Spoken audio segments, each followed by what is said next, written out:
France, Alexandre Benalla visé par de nouvelles plaintes après son interview. L'ancien conseiller en sécurité auprès d'Emmanuel Macron, Alexandre Benalla, sur le plateau de la chaîne TF1, le 27 juillet 2018, lors de son interview.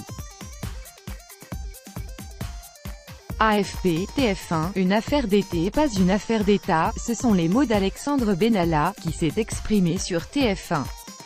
Dans un exercice de communication rodé, l'ancien collaborateur du président Emmanuel Macron s'est justifié pendant 26 minutes, lors du journal télévisé de 20h ce vendredi 27 juillet.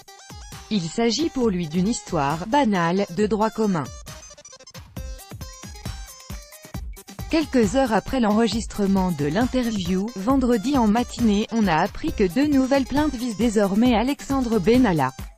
Vendredi 28 juillet dans l'après-midi, 2 militants communistes ont porté plainte contre X pour « violence ». Alexandre Benalla et Vincent Crase, un de ses proches, sont explicitement visés. 3 heures avant l'incident de la place de la Contrescarpe à l'origine de l'affaire, les deux hommes ont également procédé à une autre interpellation musclée.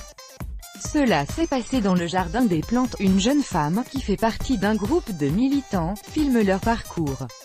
Dans cette vidéo révélée par la journal Libération, on voit Alexandre Benalla et Vincent Crase protester contre la vidéaste.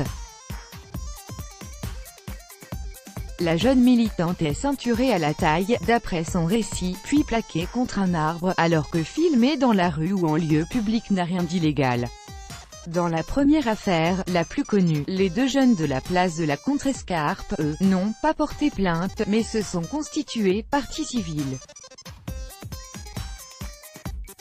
Puis le parquet de Paris, en miroir, a ouvert une enquête préliminaire pour violence sur personne dépositaire de l'ordre public. Cela dans le but de savoir qui a commis des violences sur les CRS ce jour-là, ce qui pourrait éventuellement expliquer le comportement d'Alexandre Benalla, veulent croire ses avocats.